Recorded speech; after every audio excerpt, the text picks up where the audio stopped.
You wake up, it's January 1st, 1999, what do you do first? Party like it's 1999? This is crucial because if I'm me in my 1999 body and situation, I would freak the fuck out. On the one hand, maybe I could do something about 9/11, or even better, the 2000 election. But anything I do that isn't exactly what I already did likely means I never meet my wife, and my kids will never be born. The odds are very good that I wouldn't be able to make the world better, and my personal world would cease to exist. At best, I would just have to live those years again, with few surprises, mourning my losses and the same awful global messes, only I guess richer because sports betting and investment would be dead simple. No thanks. Yet if it were January 1999 I'd be in the womb. If it's 1999 me and life, I'm going to get baked and then lament the fact that I have to go make sandwiches for 8-ish hours. This is too vague.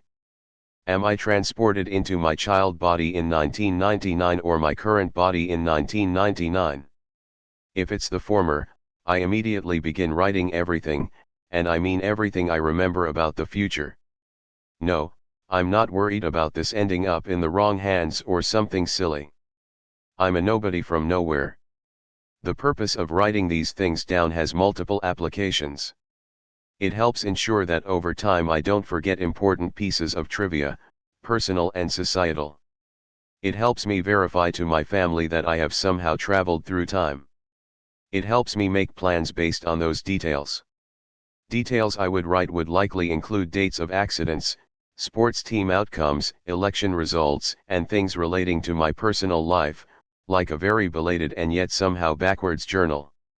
I would then discuss these writings with my immediate family and attempt to have them understand the situation, so that I'm not treated like a child, because that would be weird and make my life somewhat miserable. I would then leverage my knowledge to help secure financial security for me and my family.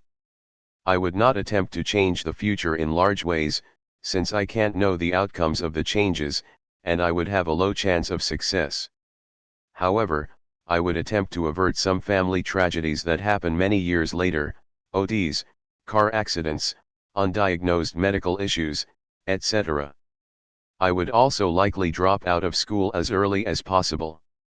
I've already received a formal education and a degree, so if I did decide to get more education, I would prefer just getting a GED and taking classes for fun, since my finances should be secured already. If we take the less interesting route, and I'm in my adult body in 1999, then I have a lot fewer options. I technically don't exist, since my IDs and everything are from the future. My only option would be to carefully approach my family and verify my identity. If they accept that I am their son from the future, then I would help them with finances in the same way, and probably just stay at arm's length from them. Since I basically don't exist, there's not much I could do except live a secluded life around them.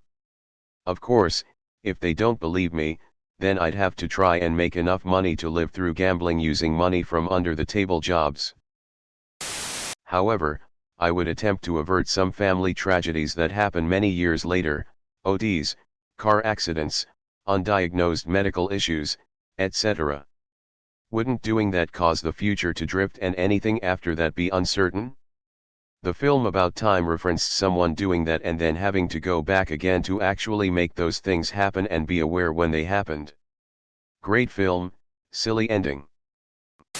Now that you mention money, I just imagined waking up in 1999 with only euros in my pocket even though it doesn't exist yet. LMAO.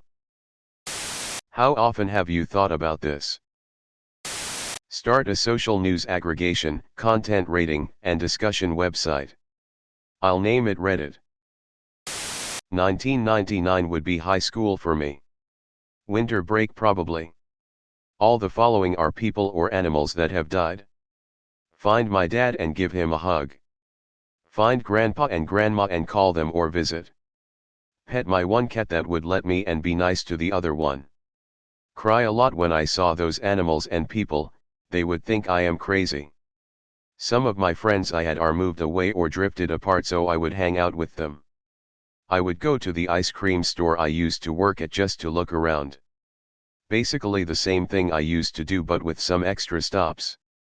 Maybe then make some investments, but I did not have very much money back then, so any investment would be a few $100, just like now. If I told anyone about the future, they would also think I was crazy. No one would have imagined anything like this.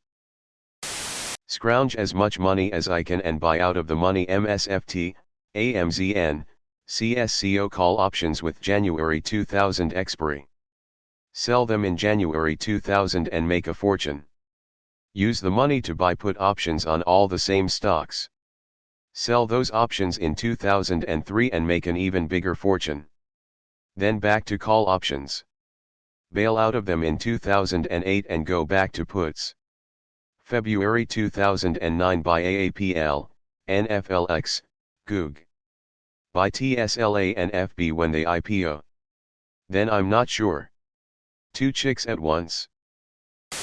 Tonight, we're gonna party like it's 1999. Again. After 9 years of perfectly predicting the market, you could probably splurge on 3 chicks at once. 2000 parties over oops out of time. Am I in my 1999 body and life or in my 2023 body? I wanna have my 1999 body. There's some shit I gotta change and things I need to invest in. Edit, this post has me feeling my age.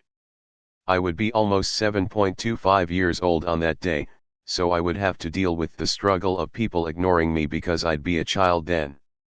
Hearing a lot of people say that they wouldn't have been born yet is making the hairs on my head and face turn gray. 2.5-year-old me acting like a normal toddler, then suddenly turns stone-faced, turns to my mother, and says flatly, "Beware the tower's mother. Beware the evil ones from the east that strike from above. For after that day, nothing will be the same." Then suddenly reverts back to a carefree toddler. 8 years old thanking my parents for the snack but yelling at them that this is not what I meant when I said we need to buy apple. Oh shit, my back suddenly feels great and my metabolism is through the roof. That's what I wanna know, because if it was 1999 body I wouldn't exist yet, haha.